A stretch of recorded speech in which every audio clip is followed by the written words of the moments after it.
Welcome back to the Working Faith podcast, where we take a spiritual approach to career success. I'm your host, Jalen Isley, and today we're talking about performance and results. I'm excited to introduce Joe Pici. Joe and his Rapport Mastery Sales Training program has been ranked #1 in the world by global gurus. You can learn more about all of his great offerings at peachyandpeachy.com, as well as sellmorevirtually.com. So Joe, welcome to the show. So glad to have you here. It's an honor. I get on a lot of podcasts, but very few podcasts have the core values that yours have. Awesome. Well, I am excited to bring a different perspective for our audience here today. So we are actually talking about performance and results, team. So you are in for a treat because he is world renowned in terms of driving for results. Before we get to that, Joe, I really want to hear a little bit more just about, your faith journey, because this show is all about leveraging spiritual principles in our faith to positively impact the workplace and grow our careers. So I know you identify as Christian. What are some of the core principles of that faith that resonate most with you? Well, I think, first of all, I met the Lord. I accepted the Lord when I was 25 years old.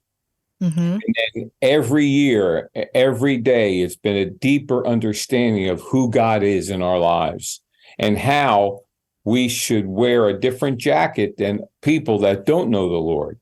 So as I accepted Christ when I was 25 years old, I certainly was not discipled the way I should have been. And the more discipleship I received, and from there I gave out to other people, the closer and closer my walk with God and his principles became.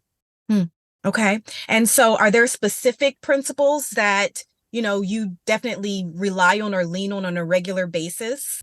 Yeah, absolutely. I mean, I believe integrity, honesty, being who you say you are, being authentic. I don't believe people who wear the label of faith-based or Christian should live one way, okay, and say something else. So I think being congruent to what the Word of God says, and if you read Proverbs, if you read Psalms, if you read any aspect of the Bible, the way we live our lives is spelled out very succinctly. Yeah. And so the core principle of ensuring that your lifestyle reflects what you read and believe on a regular basis, and that integrity, and ensuring that there's no separation between what you say, what you do, what you think, and then what you say you believe. Absolutely. Got it. All right.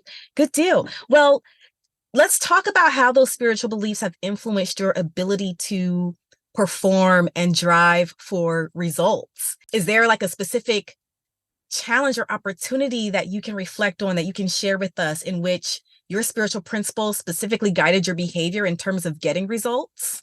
I think that we have to understand, and where I met you at the Christian Chamber Luncheon, that one little piece that I talked about is that every day we have to make choices and decisions. And so if we live in a secular world, but we're wearing the hat of really being believers, we have to make choices and decisions every day. Okay. And a lot of choices and decisions border on integrity, honor, and living out God's will. Making the right choices and the right decisions will create great actions, and those actions deliver results. And the results usually illuminate the world as to who we are, what we do. Are we who we say we are?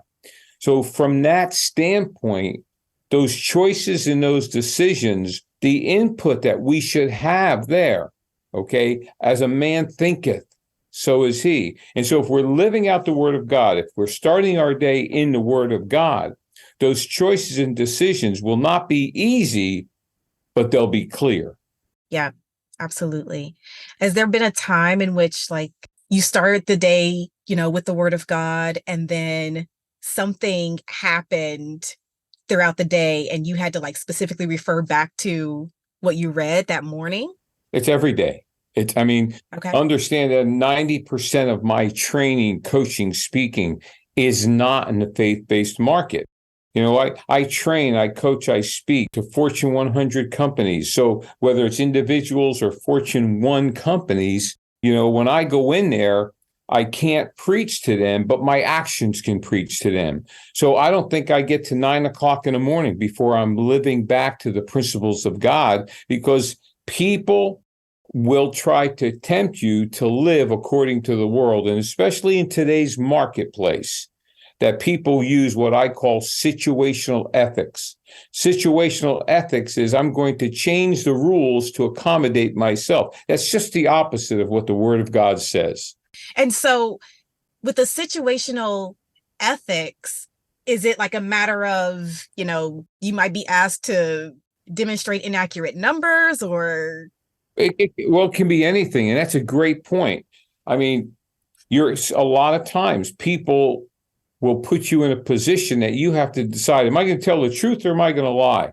And because I'm quite a bit older than you, I can always lean back on the fact that if I never lie, I don't have to remember.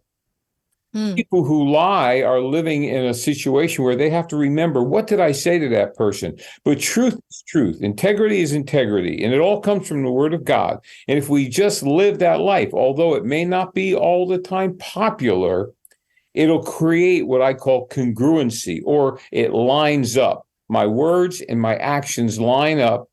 And if I'm asked, whether it's a believer or non-believer, where do you get your code of ethics? Then it opens up a door for me to say, I get it from the Word of God. I'm a Christian. I read a Christian Bible. I honor a Christian God. And so if they want to get there, we can go there. Okay? Mm-hmm. Yeah, that makes sense. That makes perfect sense. And so I know that, you often talk about, the importance of starting your day with the Word of God and allowing that to guide you throughout the day. Are there any other practices you use to maintain your spiritual health and well-being? When I was a younger Christian, I would always hear, pray without ceasing. I find myself throughout the day, even as busy as I can be, in between a call, whatever, praying. Really no one else can help you out of circumstances. And so I start my day, but you will be tempted not to start your day on your knees. You will be tempted not to start the day with the Word of God. This morning, I walked into my office very early. I got a full plate, and then my Bible was sitting right there. And the temptation still, after all these years, is, well, just get going. Okay? And I felt the great guilt, and I felt the great, hey, this is who you are. So I opened up, I read Psalm 111, I prayed, and I got my day started. So I think, talking to God throughout the day, will you hear what he has to say right away or audibly? No, you won't. And will you always get a warm, fuzzy feeling? No, you won't. Paul didn't. Moses didn't. Joshua didn't. But in the Word of God, God has lined up the way we should live, what we should do, what is our next move. Yeah, I had a similar experience this morning in terms of, how I start my day, feeding my spirit. And I was very tempted. There was an email that came in the night before and I was thinking about it all night long. And I'm like, how am I going to respond to this person? Because, we had a deadline to meet. And I'm like, how are we going to get this done? And I was so tempted when I got up this morning to just jump right into things. And I've learned my lesson several times in the past. Jalen, when you do that, you think you're getting started, you think you're knocking things out, you think you're performing and you're getting things done, but you find yourself in stickier situations. And so this morning too, I was tempted and I made the choice. Nope, invest.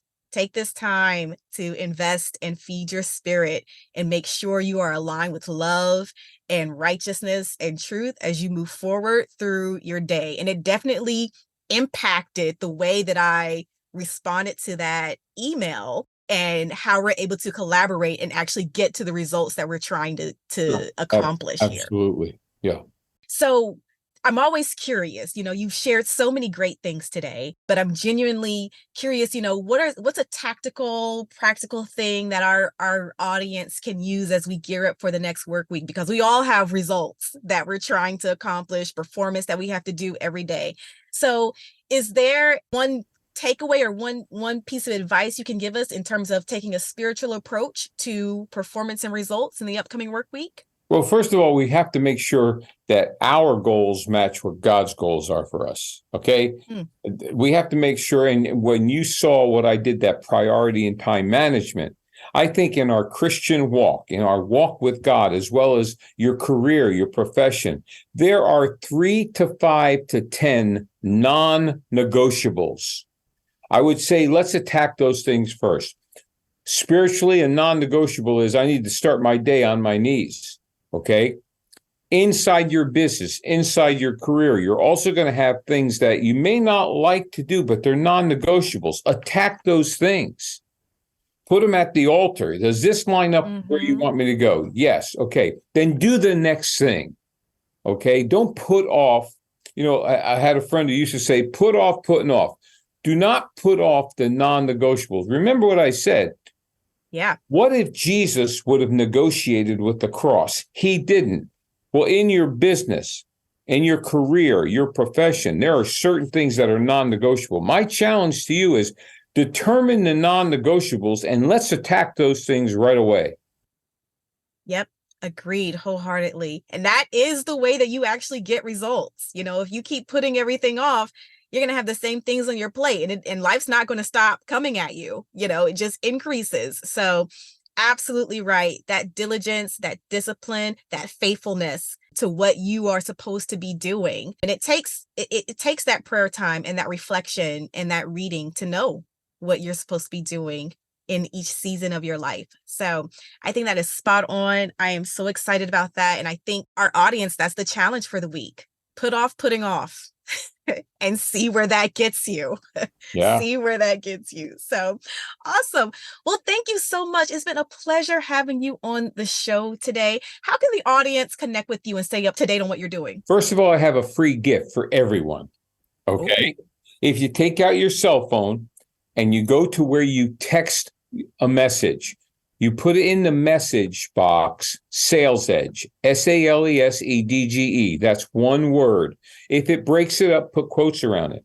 And then text that to 55678. That'll take you to a Pici and Pici link. Hit the link. That'll take you to a free webinar on the 9 essentials of business growth. Also, you can scroll down and you can subscribe for no money to our podcast that comes out every week called The Sales Edge. You want to connect with me, you can always get a complimentary cup of Joe. And that is 407-947-2590.